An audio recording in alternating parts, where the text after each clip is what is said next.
रामचंद्र कह गए सिया से, ऐसा कलयुग आएगा, हंस चुगेगा दाना, कौआ मोती खाएगा। साथियों, कलयुग इस समय बिल्कुल अपनी चरम सीमा पे चल रहा है। ये कलयुग के अंत का समय चल रहा है।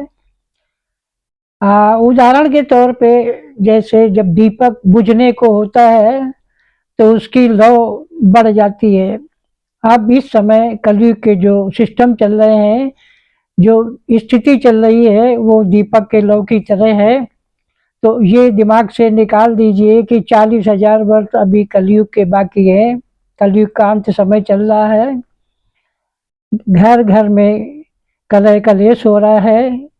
कोई भी परिवार, कोई भी व्यक्ति ये नहीं कह सकता कि मेरे घर परिवार में इस समय सब कुछ बहुत बढ़िया चल रहा है।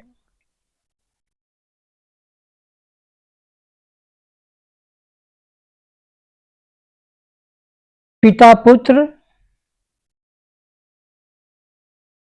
सास बहू, भाई बहन, जो मर्यादित जितने भी संबंध हैं, सब लगभग अब मर्यादित हो चुके हैं। हमने कहीं सुना था, शास्त्रों में लिखा हुआ है, कलयुग के अंत की पहचान भी लिखी हुई है कि जब अनाज पूड़ियों में बिकेगा, ये कलयुग अंत की पहचान है। जब अनाज पूड़ियों में बिकेगा, गौएं रोड पर बिस्सा खाएंगी, बहू बेटियां सड़क पर डांस करेंगी, बूढ़े लोग बाल काले करेंगे, ये तब समझ लेना कि ये कलयुग के बिल्कुल अंत का समय है। और वो स्थिति आप सभी लोग देख रहे हैं, वो स्थिति चल रही है, जिसके विषय में और भी जो संबंध हैं, संबंधों में जो स्थितियां चल रही हैं, पिता पुत्र, बाप बेटी, ये चैनलों के माध्यम से, समाचार पत्रों के माध्यम से, ट्यूब चैनल के माध्यम से आप सब लोग सुनते भी रहते होंगे, पढ़ते भी रहते होंगे। ये सारी स्थितियां आप सबके सामने हैं।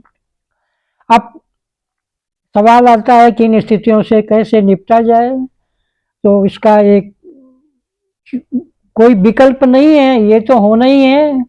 आप अपनी स्थिति को मजबूत करें और उसके लिए विशेष तरीका है, योग द्वारा, मेडिटेशन द्वारा अपनी स्वयं की स्थिति को मजबूत करें, ताकि जो प्राकृतिक स्थितियां सामने सामने इस समय आने वाली हैं, जिससे कलयुग का अंत होना है, सतयुग की शुरुआत होनी है, तो उन स्थितियों को आप मजबूती से सामना कर सकें। क्योंकि आपके स्वयं के नज़दीकी संबंधी आपके सामने इस काल गाल में जा रहे होंगे, आप बचाने का प्रयास करेंगे और आप बचा भी नहीं पाएंगे।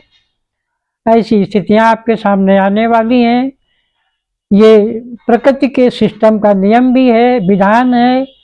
कलयुग के बाद सतयुग आना ही है, इस कलयुग का परिवर्तन होना ही है, निश्चित है। इसलिए आप सबसे अनुरोध है कि आप अपनी स्वयं की स्थिति को मजबूत करते हुए, जहाँ तक संभव हो परिवार की भी स्थितियों को शांतिपूर्वक हल करते हुए अपना जीवन यापन करें। यही सच्चाई है और यही संभव भी है।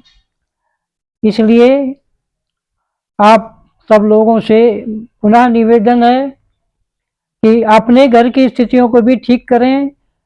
हालांकि वो ठीक कितना भी प्रयास करेंगे, ठीक होने वाली तो है नहीं, क्योंकि जो बताया कि अपने सिस्टम के अनुसार सब कुछ चल रहा है। फिर भी आप प्रयास भी करते रहें और अपनी स्थिति को मजबूत करें। आपने सभी जो परिवार के सदस्य को, उनको भी अवगत कराएं और जहाँ तक संभव हो सके तो योग और योग के द्वारा अपनी स्थिति को, स्वयं की स्थिति को मजबूत करें, ताकि आप शांति से बचा हुआ समय जीवन यापन कर सकें। नमस्कार, ओम शांति।